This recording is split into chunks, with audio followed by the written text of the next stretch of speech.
Welcome, ladies and gentlemen, to the channel. It's your boy, World of Wrestling. It's kind of late. I didn't get a chance to watch the WWE Smackdown show until around 11 o'clock or so. And when I got home, I finally sat down and watched it. It was a good show. Very fun, entertaining show. Some good matches. I'll just give you a small rundown of what happened. Not a whole lot build up for the pay-per-view for this go-home show for SmackDown. It felt more like its own individual mini pay-per-view for this 2-hour episode of SmackDown with some good matches overall. So the action was great, but the storyline building wasn't so much there. We didn't get a Cody Rhodes. Roman Reigns wasn't there. We didn't get really anything from the Roman Reigns Cody Rhodes match against the Solo Sikoa and Jacob Fatu. We did get Nia Jax and Bayley hyping up their match, which I believe Nia Jax is going to walk away with the title and retain the championship, with a little bit of kind of like throwing some things at us as to being the situation with Tiffany Stratton, that she may eventually cash in that Money in the Bank briefcase. I don't know if that's going to happen at Bad Blood. I'm not sure. I think it might happen. So that's kind of an interesting thing. By the way, there is a website if you guys are interested in competing against other people for free without having to put money on the line, or not wanting to deal with Bet Online to bet on pro wrestling. You can go on fallscountanywhere.com, set up an account, and you can start making picks on questions they give you and compete against others for fun, and you don't have to put any money at risk. So that is kind of a fun website. I've been using it for the last week or so, and I've actually had a good time doing it. Granted, it's not anything spectacular, but you are competing against others to win championships for the week and for the month. So it is kind of a fun little thing to utilize, and it makes watching the shows kind of more interesting to sit back and chill and watch and enjoy. So if you want to be competitive against other people, answering questions and seeing how you can get them correct, just go to fallscountanywhere.com, and I'll see you guys over there. I got it as WOW, World of Wrestling, abbreviations, of course, and that's pretty much it. So just want to let you guys know that, because I've been having a good time with it for the last week or so, and it's been pretty enjoyable. Tonight I did pretty well with my picks of the questions that they asked, and I did very well with it.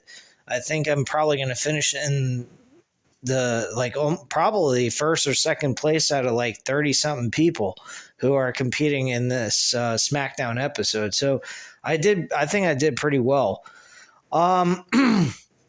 Anywho, getting into SmackDown. SmackDown, again, was a good show for wrestling. We had AJ Styles return. Carmelo Hayes competed against AJ Styles in a one-on-one match.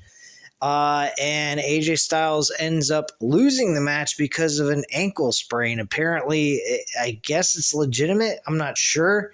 But he ended up losing the match, and the referee had to call the match because his ankle seemed severely hurt, and he couldn't compete any further. So the match ended. Carmelo Hayes ends up winning the match altogether. And also, Carmelo Hayes was told that if you beat AJ Styles, then he would get a shot for LA Knight's U.S. Championship. So that was another thing that was thrown in the midst of everything. On top of that, we had Mitchin compete against Chelsea Green in a very entertaining garbage match.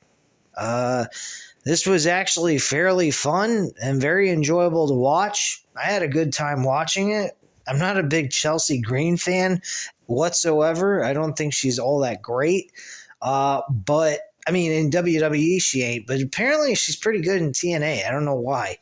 But, yeah, when she's in WWE, she doesn't go the full Chelsea Green that she can be in TNA for some strange reason. But yeah, she did well, though, in this match against Mitchin. These two had a fun, entertaining matchup. Piper Niven got involved in this match, though. She managed to turn the corner in this match and get control of the match, and ended up getting the victory with a powerbomb through the table and into the garbage can to end up closing the lid and winning the match. So very good matchup overall. Next up, we also had Tiffany Stratton and Naomi in a one-on-one match. I was a bit surprised by this. On False Count Anywhere, they actually ask you the set matches that are already planned, whether or not the wrestlers that are involved, who is going to win. This was one of the matches. I actually got this wrong. I picked Tiffany Stratton instead of Naomi. My reasoning for that is I thought Tiffany Stratton could have used the W here, but then when they brought up about Bayley in the show, saying that if she won the match, she'd give her a title shot opportunity for the championship. So then I was like, oh, shit, I got that one wrong. Damn it. You know? So, yeah, she ends up losing this match, which made sense because of the backstage interaction between Bayley and Naomi. So that made sense. What else happened on this show?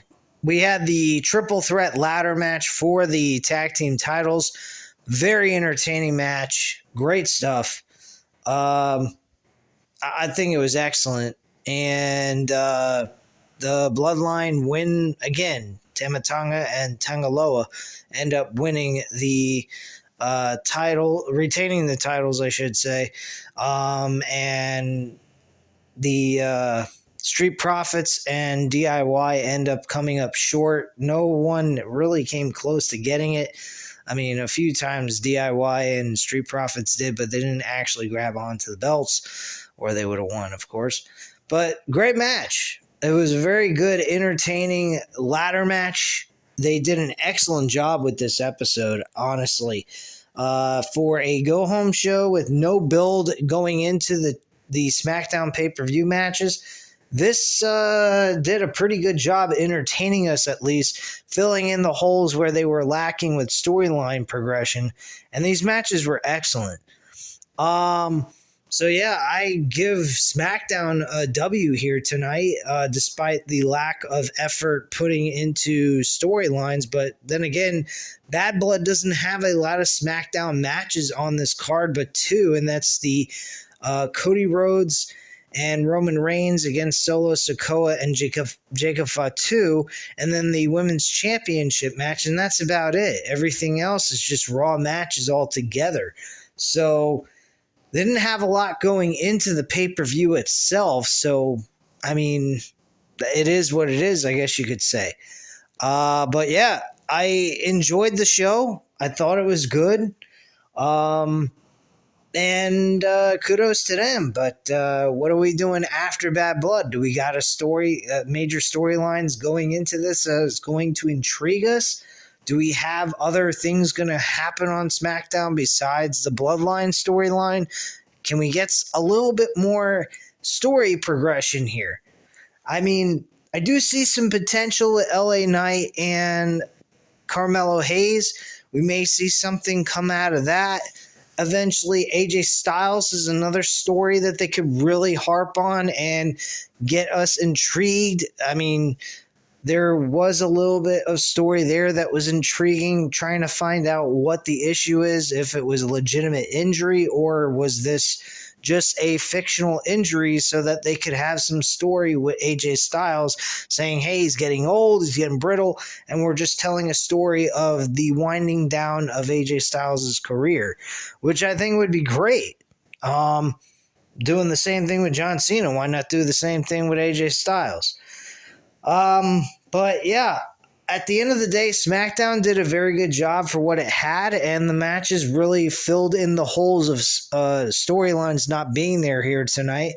And I give them a lot of credit. I enjoyed this episode for what it was, and it was just good shit all around, in my personal opinion. But anyway, guys, at this time, you know what to do. Hit the like button if you like the video. Hit the subscribe button if you're not already subscribed to the channel. Leave a comment down below. I'll definitely get back to you on that. Thank you guys very much for watching, and have a great night, guys. Bye.